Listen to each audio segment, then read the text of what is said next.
Hi guys! For today's video guys ay magluluto tayo ng pata. Hindi ko pa alam kung anong luto dyan pero pinapakuluan ko muna yan guys with salt kasi para matanggal yung mga lansa-lansa niya. Ayan. Para matanggal din guys yung mga balabalahibo pa dyan na naiiwan. Hirap guys. Tanggalan ng balahibo guys. So, marami pa ng balahibo. Ayan guys, channel ako talaga dito guys pagtanggal, pero hindi to pang pili-pili yan. Dito talaga to guys.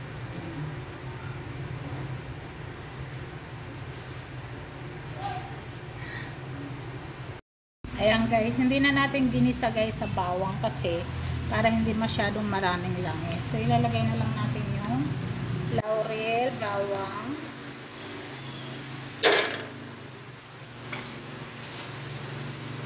saka buong paminta guys.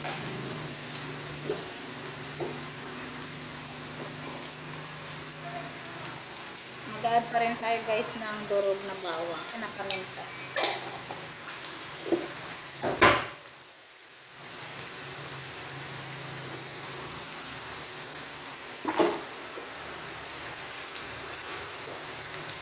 Ayan, mag-add tayo guys ng salt.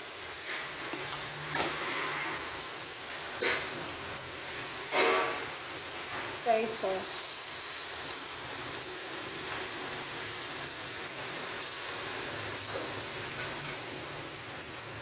Konting vinegar guys.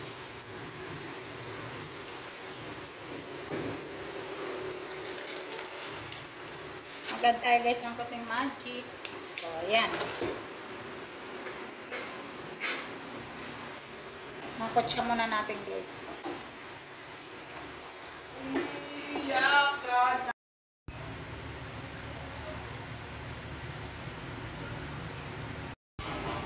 Sarap nito guys mamaya.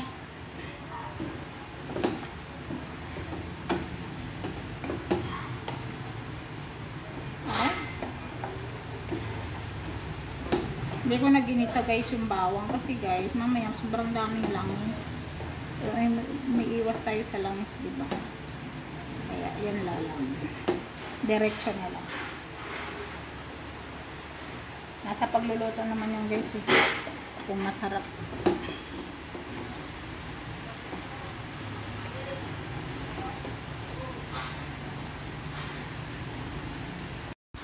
Ayan guys, mag-add na tayo ng water.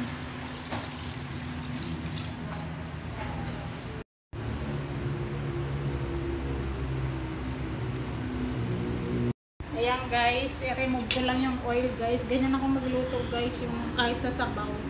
Nire-remove ko yung oil kasi hindi naman talaga yun dapat kainin. So ayan guys,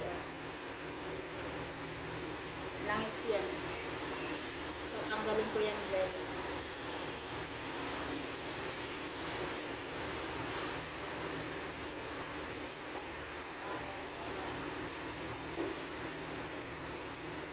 Ayan ang langis na natanggal natin guys. Ganyan ako guys magluto kahit sa sabaw. Guys, ilagay natin yung banana blossom guys. So may idea na kayo guys kung ano yan. Pata timhumba guys. Ayan na guys. Wala kasi ako ng buo guys. Kaya ayan na lang.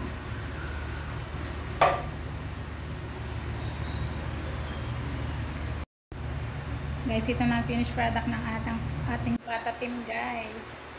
Patahumba.